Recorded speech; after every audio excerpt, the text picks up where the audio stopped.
USA officials blast Canada's cheap Chinese EV deal. China's advanced auto industry may be hitting some speed bumps at home, but it's expanding overseas at warp speed. And lately, it's been a question of when, not if, those vehicles could ever come to the United States. 2026 already feels like some dominoes have begun to fall. You had the Geely Group's strong showing at CES, and hints that a USA debut announcement could come in the next few years. President Donald Trump's repeated openness to Chinese automakers, setting up factories in the USA, and now, a trade deal between Canada and China that will lower tariff barriers to Chinese EVs in America's neighbor to the north. Canada's EV tariff deal with China puts the USA auto industry on alert. As we reported on Friday, the China-Canada deal is small. For now it's capped at 49,000 cars for its first year, with expansion to 70,000 within 5 years. But it's a start, or rather a restart,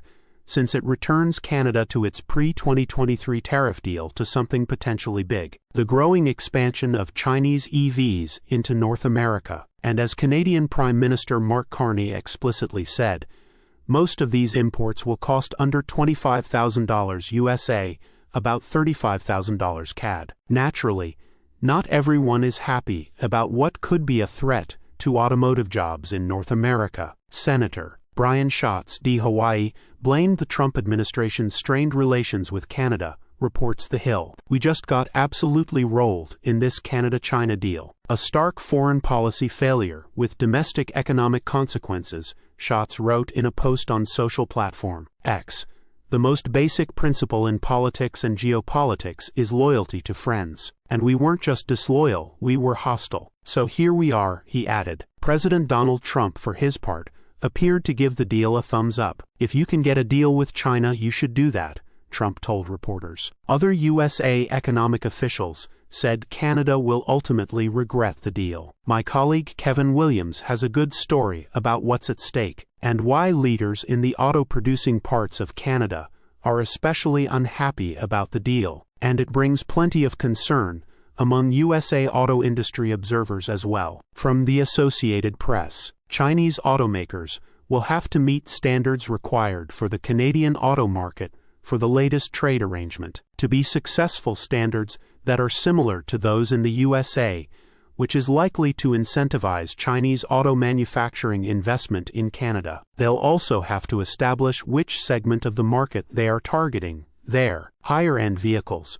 or less expensive ones that sell at higher volumes. Regardless, it brings it home to what is needed to compete globally, said Mark Wakefield, global automotive market lead at Alex Partners. The firm predicts Chinese brands will account for 30% of the global market by 2030. They've already started in Europe. They started in South America. Now Mexico and Canada, Wakefield said. American car makers don't want to end up as a Brazil with your ethanol-based cars that aren't sellable anywhere else in the world and, like Britain or Australia, that used to matter in the auto world and no longer really matter. Emphasis mine above, because that is indeed a scary outcome for the USA auto industry. Then again, if it brings more affordable hybrid and zero-emission options to North America and the way things are potentially going, the USA included, and is that such a bad thing? Ultimately, North Americans will have to make a choice: affordability or loyalty to local production. Unless, of course, our automakers can meet people halfway and get that $50,000 average new car price down considerably. Source: reposted and summarized from Patrick George at insideevs.